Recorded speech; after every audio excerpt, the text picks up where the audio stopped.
Para todos. Abrimos en 1 Timoteo capítulo 4.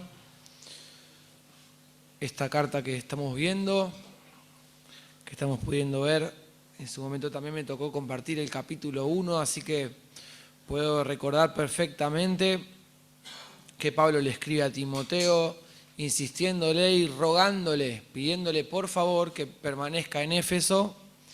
Y Timoteo, este anciano, jovencito, tenía que frenar algunas enseñanzas, mandar que nos enseñen algunas, establecer algunas otras cosas. No es una tarea fácil, pero Pablo iba levantando, el Señor levantaba distintos ancianos, distintos siervos en cada lugar, y Pablo tenía que trabajar en esa formación del siervo y tenía que seguir. Y Timoteo tenía que permanecer en Éfeso. Habíamos hablado también que Pablo no podía visitarlo por distintas misiones que tenía, porque estaba encarcelado, por distintos momentos. Tampoco Pablo podía ir y era necesario que Timoteo permaneciese en Éfeso haciendo esa tarea. En el mismo tinte va a continuar este capítulo 4, mandándole Pablo a Timoteo algunas cosas. Dice el capítulo 4, pero el Espíritu dice claramente que en los postreros tiempos algunos apostatarán de la fe, escuchando a espíritus engañadores y a doctrinas de demonios, por la hipocresía de mentirosos, que teniendo cauterizada la conciencia, prohibirán casarse y mandarán abstenerse a alimentos que Dios creó, para que con acción de gracias participasen de ellos los creyentes y los que han conocido la verdad. Porque todo lo que Dios creó es bueno, y nada es de desecharse si se toma con acción de gracias, porque por la palabra de Dios y por la oración es santificado. Vamos a ir hasta ahí nomás en este primer segmento. ¿Qué es lo que está pasando? Lo estuvimos viendo, lo estuvimos conversando. Habían aparecido algunos maestros que, buscando notoriedad, siempre traían alguna novedad, como es necesario tenerla para poder llamar la atención, para poder convocar distintas personas que detrás de la hipocresía, detrás de la actuación, se mostraban con una buena intención, simplemente para captar a la gente en pos de tener protagonismo, en pos de ser seguidos, en pos de ser, no sé, que la gente les agradezca, que la gente los reconozca, tener ese liderazgo, por así decirlo. ¿Qué es lo que hacían esta gente? Esta gente sabía que tenía un actuar que era incorrecto, pero como habíamos hablado de la conciencia, la conciencia me pega el tirón una vez, me pega el tirón dos veces, me pega el tirón tres veces, hasta que en un momento yo no quiero hacer más caso a la conciencia, me alejo de la conciencia y ya quiero actuar por mi propia cuenta, actuando mucho más allá de la conciencia en un camino que volverse implicaría muchos pasos para atrás, entonces prefiero ya seguir en la mía. Esta gente, Pablo le llama hipócrita, porque finalmente actúa como la bondad de Dios, la paz de Dios, y habla esas palabras, pero está en un camino de desobediencia claro, tomando distintos puntos de la palabra de Dios y llevándolos a un punto inalcanzable, donde ellos son los únicos que lo pueden cumplir, y hay un montón que no pueden cumplirlo y otros que sí, y ellos son los maestros que enseñan todo esto, ¿no? Algunos puntos dice, prohibirán casarse. ¿Qué era lo que decía Pablo? Bueno les sería a todos quedarse como yo, pero por las distintas tentaciones yo mando al hombre que se case, a la mujer que también pueda casarse. Se ve que ellos predicaban esto de no casarse como algo admirable y eran los únicos que lo podían cumplir y era un requisito para ser parte de su entorno. Esta gente había llegado. También los judíos y las enseñanzas judaicas decían que de algunos alimentos se podía comer y de otros no, y Pablo ya había hablado acerca de eso, que era una cuestión de conciencia, que de todo lo que se vendía en la carnicería se podía comer con acción de gracias, una cuestión de conciencia, pero bueno, se ve que ellos decían que no, que de algunas cosas se podía comer y de otras no. Y se subían a un pedestal donde ellos solo podían subir y estaban con esas enseñanzas. ¿Qué es lo que les dice Pablo a Timoteo? Timoteo, estas enseñanzas las tenés que desechar. Estas enseñanzas las tenés que desechar. Y enseñar lo correcto. Pero estas las tenés que desechar. Porque son gente que ya dio un paso lejos de la conciencia, otro paso lejos, otro paso lejos. Y se ve que ya en vez de volverse, adquirió un propio camino y siguieron su ruta. Pero siguiendo su ruta están introduciendo un montón de daño contra la palabra de Dios, contra la enseñanza de Dios, y mucha gente es atraída por eso. Entonces, número 1, Timoteo, estas cosas las tenés que desechar. Dice el versículo 6, si esto enseñas a los hermanos, serás buen ministro de Jesucristo, nutrido con las palabras de la fe y de la buena doctrina que has seguido. Desecha las fábulas profanas y de vieja, esos mitos judaicos de genealogías antiguos. Dice, ejercítate para la piedad, porque el ejercicio corporal para poco es provechoso, pero la piedad para todo aprovecha, pues tiene promesa de esta vida presente y de la venidera. Palabra fiel es esta, y digna de ser recibida por todos, que por esto mismo trabajamos y sufrimos oprobios o aflicciones, porque esperamos en el Dios viviente, que es el Salvador de todos los hombres, mayormente de los que creen. Primeramente le dice lo que había que desechar. Ellos tenían que desechar todas esas enseñanzas de hipócritas, de esta gente que había seguido por el mal camino. Número 2, se tenía que ejercitar. Lo compara con el ejercicio físico, que al principio cuesta un poco, después uno adquiere el hábito y después también tiene sus resultados. Tenía que ejercitarse, pero en la piedad. ¿Qué es la piedad? La piedad está relacionada con otra palabra que es la devoción. Cuando una persona es devota a Dios, está queriendo seguir sus enseñanzas. Quiere que sus actitudes y sus acciones todas agraden al Dios que está adorando, al Dios que es devoto. Todas sus enseñanzas y toda su vida quiere ponerla a los pies de Dios y querer agradarlo en todo. A mí me pasa en el colegio, a veces doy una instrucción. Hoy cuando llegué al colegio estaban jugando con los cubos de colores, ya cubos Rubik's, ¿digo bien? Con los cubos Rubik's, había un montón de cubos Rubik's. Y entonces cuando llegué a la clase dije, estoy perdido porque si están tantos cubos Rubik's, no, estos chicos no me van a prestar atención nunca. Entonces estaban con los cubos y digo, bueno, por favor guardamos los cubos. Y una nena del fondo me dice, yo lo voy a tener acá, pero no lo voy a usar, me dice, lo voy a tener encima de la mesa, pero vas a ver que no lo uso, me dice. Entonces digo, bueno, bárbaro, le digo, tenerlo ahí. Y al rato estaba con el cubo, los chicos se lo pasaban, ella lo agarraba. En un momento hay una actitud que es muy común en la docencia, que es que yo agarro a la nena, me levanto y la miro. Y cuando ella está jugando y cuando se da cuenta que la estoy mirando se queda inmovilizada. Y se lo dan y no lo agarra y empieza a agarrar la carpeta y la lapicera y cambia todo. ¿Por qué? Porque sabe que le estoy mirando. Yo quiero preguntarles en cuanto a esta vida de piedad en la que nosotros nos tenemos que ejercitar como gente que quiere agradar a Dios. ¿Cuánta parte del día soy consciente de que Dios está mirando mis acciones? ¿Cómo actúo cuando soy consciente de que Dios verdaderamente ve mis acciones? ¿Y cómo actúo cuando yo pierdo esa conciencia? Es necesario agradar a Dios, no solo en la casa de Dios, no solo en momentos del día. Es necesario agradar a Dios todos los momentos del día y todos los días de la vida. Entonces, yo aprendo la enseñanza de la palabra de Dios y es bueno que la aprenda, pero ejercitarme para la piedad significa tratar de prestar atención en todos los momentos de mi día, cuáles son las distintas cosas que tengo que hacer en los distintos ámbitos y lugares donde estoy para poder agradar a Dios. ¿Qué es lo que le agrada? Pablo le manda a Timoteo a hacer ese ejercicio, al igual que el ejercicio físico. Al principio cuesta, después se adquiere el hábito y cuesta menos, y siempre tiene sus beneficios y sus frutos. Entonces le dice, ejercitate, pero no en el ejercicio físico. Ejercitate para la piedad. Como una persona que quiere agradar a Dios, empezá a hacer ese ejercicio y que ese ejercicio empiece a transformar tu vida. Tiene una promesa y una bendición que no es solamente terrenal, que la vas a tener en esta vida, sino que una promesa que la vas a tener los beneficios también en el cielo, en la vida venidera. Y dice, por esto mismo y con este mismo enfoque nosotros sufrimos oprobios, quiere decir sufrimos contratiempos, sufrimos tribulaciones, porque tenemos puesta la mira en la vida venidera. Con ese mismo enfoque tenés que ejercitarte para la piedad. Y dice los últimos versículos, versículo 11, esto manda y enseña, ninguno tenga en poco tu juventud, sino sé ejemplo de los creyentes en palabra, conducta, amor, espíritu, fe y pureza. Entre tanto que voy, ocúpate en la lectura, la exhortación y la enseñanza. No descuides el don que hay en ti, que te fue dado mediante profecía con la imposición de las manos del presbiterio. Ahora lo vamos a explicar bien. Ocúpate de estas cosas, permanece en ella para que tu aprovechamiento sea manifiesto a todos.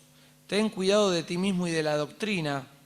Persiste en ello, pues haciendo esto te salvarás a ti mismo y a los que te oyeren. Él era un anciano jovencito y se ve que esto él sentía que le afectaba, su corta edad, delante de otros a los que debía enseñarles. Y le dice, Timoteo, en estas cosas quiero que estés firme. Tanto en desechar las cosas que tenés que desechar, como en ejercitarte en las cosas que te tenés que ejercitar, quiero que estés firme. Y dice, esto manda y enseña. Ninguno tenga en poco tu juventud, sino sé ejemplo en 6 cosas: en palabra, en conducta, en amor, en espíritu, en fe y en pureza. En todas esas cosas tenés que ser ejemplo. Cuando una persona verdaderamente tiene autoridad espiritual, cuando dice algo, en general la gente lo toma. ¿Por qué? Porque demuestra con su ejemplo lo que está enseñando, lo que está diciendo. No tiene tanto que ver la edad cronológica, la edad física. Tiene que ver con tener verdadera autoridad espiritual. Le dice, Timoteo, tené verdadera autoridad espiritual desde tu ejemplo. Y dice, ninguno tenga en poco tu juventud. Ninguno tenga en poco tu juventud. No lo pongas en edad cronológica, mostrarlo en el ejemplo espiritual, en autoridad espiritual. Y tenés algunos quehaceres muy importantes. No solo ser ejemplo, sino que ser perseverante en la enseñanza, en la lectura pública de la Biblia y en la exhortación, ponerle delante a los hermanos y decirle, vení, mirá, me parece que deberías hacer esto. Este es el consejo de Dios para tu vida, lo tenés que tomar. No solo en la enseñanza general, no solo en la lectura pública, sino también en el 1 a 1. Tenés que permanecer firme. Y en el servicio todavía también dice, no descuides el don que hay en ti, el don que Dios te dio para servirle. Dice que te fue dado mediante profecía con la imposición de manos del presbiterio. Hay mucha gente que cree que cuando le ponen las manos a una persona, la persona recibe poder. Nosotros personalmente no entendemos eso, pero sí lo que entendemos y compartimos es que muchas veces el reconocimiento público de orar por una persona, encomendándole una tarea, es un reconocimiento de autoridad muy grande. Entonces decirte, Timoteo, nosotros te dejamos en ese lugar, te reconocimos delante de todos, reconocimos el don que Dios te dio, no lo descuides, tenés que estar a la altura, tenés que estar sirviendo al Señor. No lo descuides, no lo olvides. Menuda tarea para Timoteo, dice, ten cuidado de ti mismo y de la doctrina, persiste en ello, pues haciendo esto te salvarás a ti mismo y a los que te oyeren. Tenía una gran responsabilidad y lo sintetizamos en esto. Desechar lo que hay que desechar, ejercitarse en lo que hay que ejercitarse, perseverar y priorizar lo que hay que priorizar. Tanto el servicio como la enseñanza, como el testimonio, no solo por él, sino por todo el grupo y por todo el rebaño que tenía a cargo. Esto es lo que históricamente la palabra de Dios dice, esto es lo que creo que es la interpretación. Ahora, ¿qué hay de enseñanza para vos y para mí en este día? Que no somos Timoteo ni estamos en esa situación. Hay un tipo de cristiano que está muy relacionado también con cuando uno es nuevo en la iglesia, que es muchas veces el cristiano carretilla. Donde vos lo llevás, queda. Y si vos querés que vuelva, lo tenés que ir a buscar y lo tenés que llevar. Si vos querés que haga algo, se lo tenés que decir. Si querés que deje de hacer algo, también se lo tenés que decir. Todo lo que vos quieras que la persona haga o esperes que haga, se lo tenés que decir. Ahora, hay algo que el Señor nos está invitando. A Timoteo lo llamaba a la autonomía ministerial. Quiere decir, Timoteo, te dejé en Éfeso y te tenés que valer por vos mismo como un anciano competente.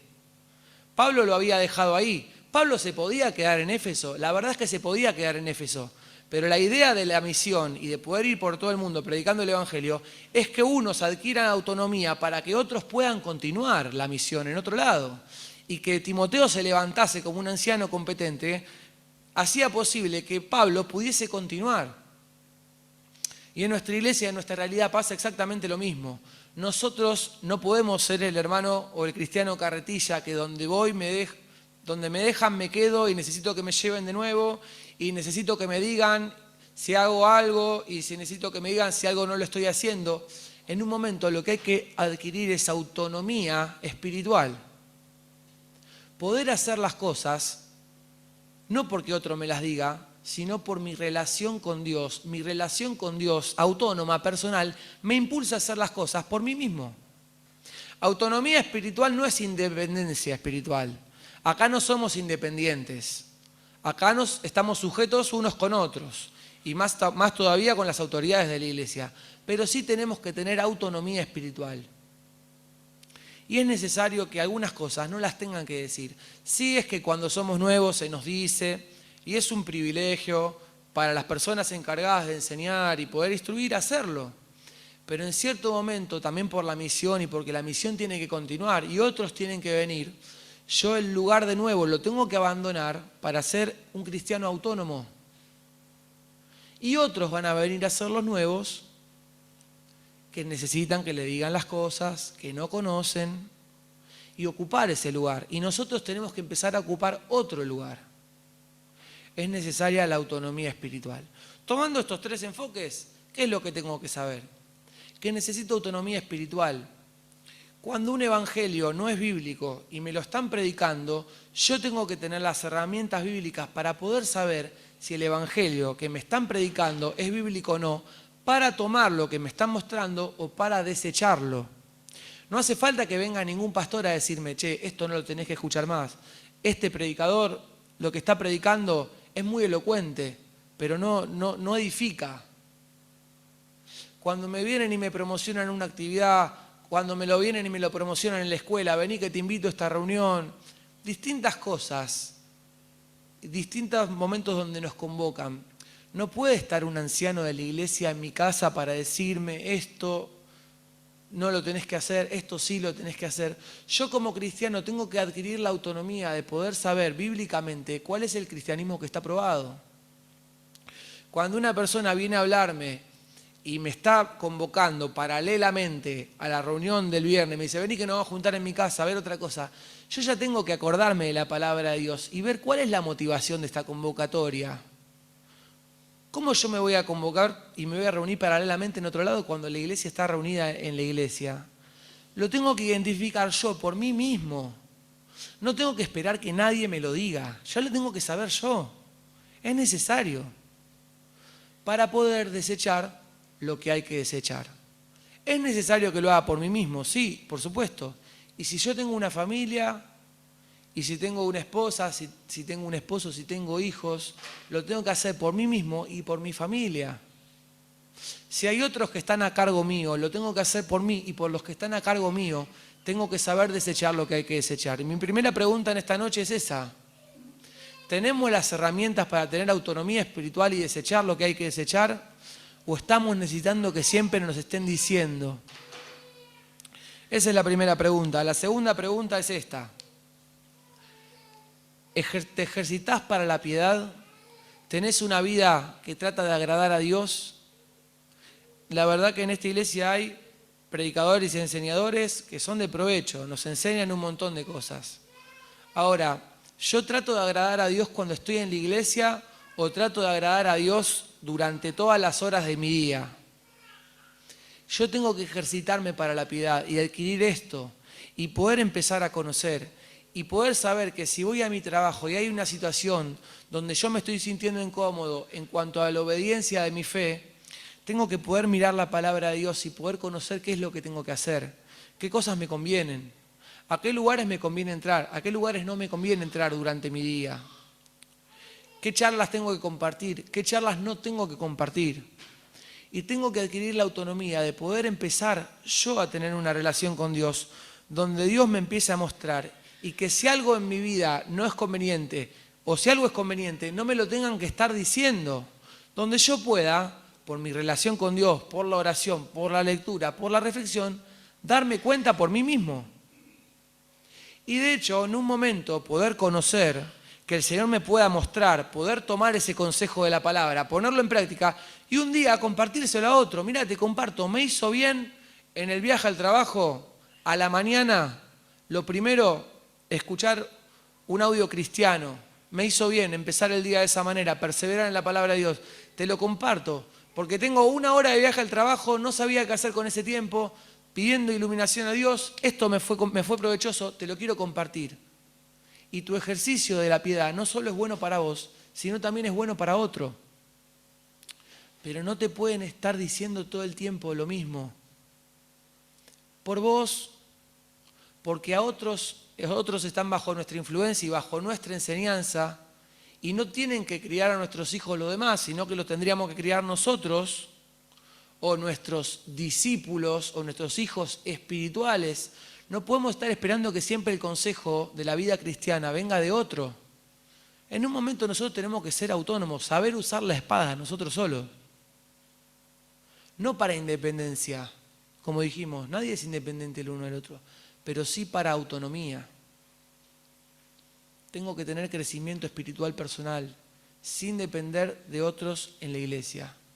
Tengo que tener crecimiento espiritual a través del tiempo por mi relación con Dios y mi ejercicio espiritual.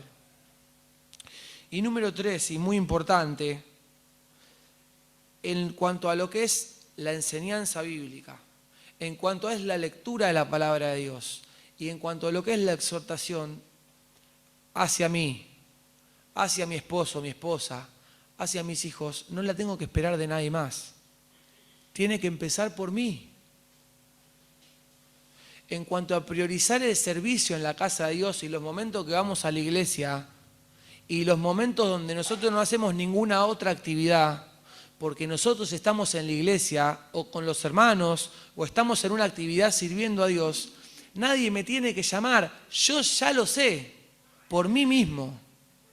En mi casa se lee la Biblia, no me la tiene que venir a predicar el pastor, en nuestra casa se lee la Biblia porque nosotros tenemos como pauta leer la Biblia. Tenemos como pauta aprender la Biblia. Tenemos como pauta modificar actitudes a la luz de la palabra de Dios. Tenemos como pauta que los horarios de reunión no se tocan por nada. No me pongo ninguna actividad, ningún deporte, ningún pasatiempo. No me pongo nada en ese tiempo porque nosotros en nuestra familia y en nuestro hogar decidimos esto, priorizar el servicio de la palabra de Dios. Nosotros priorizamos el ejemplo, ser de ejemplo. No hace falta que nadie me lo diga. Y así seremos de provecho. No solo nos será de provecho, sino que esto será de provecho a todos los que nos rodean. Es necesario tener esto. Y quiero hablar, así como muchas veces en muchos mensajes, hablamos acerca de la mujer, de la vestimenta de la mujer, del pudor, de lo que tiene que hacer. En este día quizás sea bueno hacer un apartado para los hombres. Esta palabra de Dios es para todos. Pero si hay alguien para el cual es puntual la palabra de Dios como responsable de liderar el hogar, esta palabra es para el hombre. El hombre debe en su casa enseñar la palabra de Dios. Es el responsable de que esto se haga. Quizá no tiene la mayor facilidad, quizá la mujer explica espectacular, pero el hombre es el necesario para la iniciativa. El hombre debe velar por su hogar, el hombre debe velar por su esposa, el hombre debe velar por sus hijos, por sus discípulos, por sus hijos espirituales. El hombre debe velar. El hombre debe velar por el servicio de la palabra de Dios, el servicio de la casa de Dios. El hombre establece las prioridades, dice sí, dice no, y son necesarios los hombres. Hace poquito estuvimos de campamento, una bendición. La verdad que cuando vi todos los jóvenes que había me puse muy contento.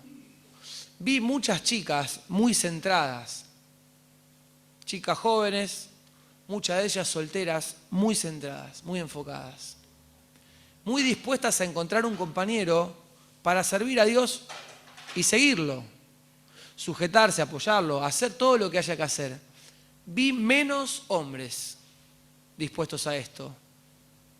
Y yo me doy cuenta que en cuanto a la sociedad, la tendencia siempre es esquivar, que el hombre esquive, que el hombre se esconda detrás de la mujer, que el hombre nunca la contenga, que el hombre nunca tenga una palabra de exhortación, animándola al buen ejemplo, a lo que es bueno, que el hombre la deje enojarse si se tiene que enojar, que el hombre la deje hablar cualquier cosa si tiene que hablar cualquier cosa, que el hombre la abandone, que el hombre se esconde ahí. Pero me doy cuenta que hacen falta hombres. Para la iglesia hacen falta hombres. Para la misión de predicar el Evangelio hacen falta hombres. Hombres que tomen esta actitud. Hombres que puedan, por así decirlo, cubrir a la mujer en cuanto a sus emociones, que puedan contenerla, que puedan tratar de trabajar todas las horas posibles para que no estar entregándole la responsabilidad económica a la mujer. Hombres que verdaderamente, por así decirlo, se hagan cargo y sean personas con las cuales se puedan contar. Veo más hombres, muchas veces más tendencia a ser hijo que esposo, pero esto tiene que cambiar.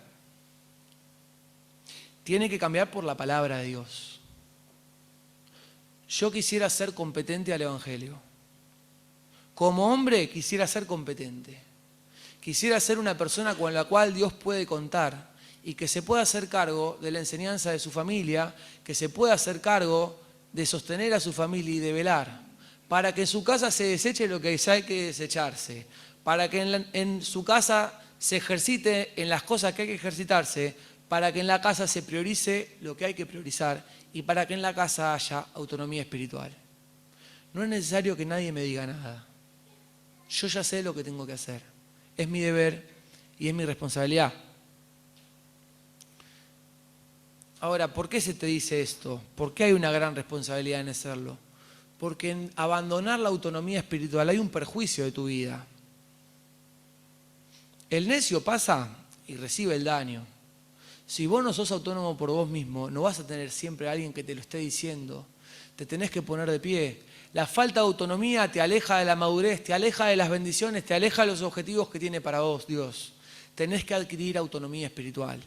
Si vos no adquirís autonomía espiritual para desechar lo que hay que desechar, para ejercitarte en lo que te tenés que ejercitar y para priorizar lo que hay que priorizar, muchas veces el perjuicio no va a venir sobre vos. También va a venir sobre la iglesia. Es una iglesia que no puede crecer, porque siempre necesitan a alguien que le estén dando la comida en la boca. Y ese rol no lo podés vivir toda la vida. Tiene que venir uno nuevo. Y vos tenés que adquirir autonomía espiritual. Y ese daño también lo puede recibir tu familia. Porque si vos no velás por tu familia, no puedes estar esperando que un responsable de la iglesia lo haga toda la vida. Y tus hijos van a recibir el daño. Las personas a tu cargo van a recibir el daño. O tus hijos espirituales van a recibir el daño. Es necesaria la autonomía espiritual. Timoteo tenía que entender que era necesaria la autonomía ministerial. Nosotros tenemos que entender que es necesaria la autonomía espiritual. Es necesaria la autonomía espiritual. Dice la palabra de Dios acerca de la luz que alumbra toda la casa, que luego alumbra la ciudad. Siempre fue difícil para mí entenderlo eso. Dice que la luz no se pone debajo del almud, no se tapa, sino que se pone en el candelero y que ilumina toda la casa y que también ilumina toda la ciudad. Última cosa que digo, y les pido que me presten atención en esto. Si nosotros tenemos hogares fuertes espiritualmente, tendremos iglesias espiritualmente fuertes. Y si podemos tener fortaleza espiritual en la iglesia, la tendremos en la ciudad. Y podremos extender el horizonte mucho más. Pero todo empieza por la partícula más pequeña, que es el hogar.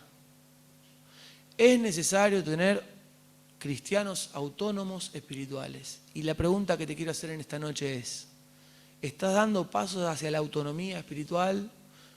¿O sos siempre el que le tienen que recordar todo y decir todo? Se tienen que hacer cargo de vos, se tienen que hacer cargo de tus hijos, se tienen que hacer cargo de todo lo que pasa en tu vida, de tu servicio, de tu vida cristiana. Ese rol puede ser un tiempo, no es para siempre. No es para siempre. ¿Entendemos cuál es el prejuicio si esto no lo obedecemos? ¿Lo entendemos bien? Y entendemos el beneficio que hay delante si esto lo obedecemos y lo ponemos en práctica. Autonomía espiritual. En esta iglesia, por lo menos, necesitamos hogares fuertes. Y desde ya lo que dijimos, hombres bíblicos. En las demás iglesias harán lo que ellos quieran. en esta iglesia tenemos que apuntar al modelo bíblico. Y los hogares bíblicos se construyen desde la soltería. El esposo, la esposa que espero de parte de Dios, tiene que saber de entrada que yo sigo esto. Que yo sigo esto. La esposa que yo espero tener tiene que saber que yo quiero ser un hombre que vele por su hogar, por la enseñanza, por el servicio, por desechar lo que hay que desechar, y quiero ser autónomo espiritualmente. Esto lo tengo que marcar de antemano. Hay personas que me buscarán y personas que ya no. Pero lo bueno es que me buscará la persona correcta. Y el Señor permita que nos encuentre la persona correcta. Y que se formen hogares, los que se tengan que formar, hogares fuertes, hogares bíblicos. Yo sé que causa gracia hablar de la pareja, todo este tema. Pero espero que prestes atención también, ¿no? Porque sería una lástima que te lo pierdas. Autonomía espiritual, ¿cómo estás en esa materia? ¿Cómo estoy en esa materia? ¿Podremos subir un escalón? Hacen falta nuevos para ocupar ese escalón que estás usando vos. Lo necesitamos disponible. Oramos. Padre nuestro, Señor, en esta noche queremos darte gracias por tu palabra, Señor. Pablo alentaba a Timoteo en esta autonomía ministerial. Señor, y nosotros no somos Timoteo ni estamos en su situación, pero quisiéramos, Señor, del Espíritu esta reflexión para nosotros, Señor. Autonomía espiritual. No quisiéramos sufrir perjuicio, no quisiéramos ser una carga constante para la congregación, no quisiéramos ser de perjuicio para nuestras familias. Quisiéramos ser un pueblo fuerte en ti. Quisiéramos tener hogares fuertes. Quisiéramos tener hogares y cristianos y cristianas con autonomía espiritual. Alegrarnos de que muchos ya caminan por sí mismos. Qué bendición sería, Señor. Bendecinos con esto. Muchas veces hay risa, muchas veces hay distracciones, pero qué pecado sería perdernos la enseñanza tuya, Señor. Bendecinos con hogares bíblicos. Te pedimos por los noviazgos que se han de formar en este lugar. Señor, te pedimos por las familias que se han de formar en este lugar. Te pedimos por las familias que ya están. Te pedimos por las familias que pueden subir un escalón. Te pedimos por todo lo que podamos hacer nosotros para contribuir a tu obra. Señor, toca nuestro corazón con tu Espíritu. Te lo rogamos y te damos gracias. En el nombre del Señor Jesús. Amén.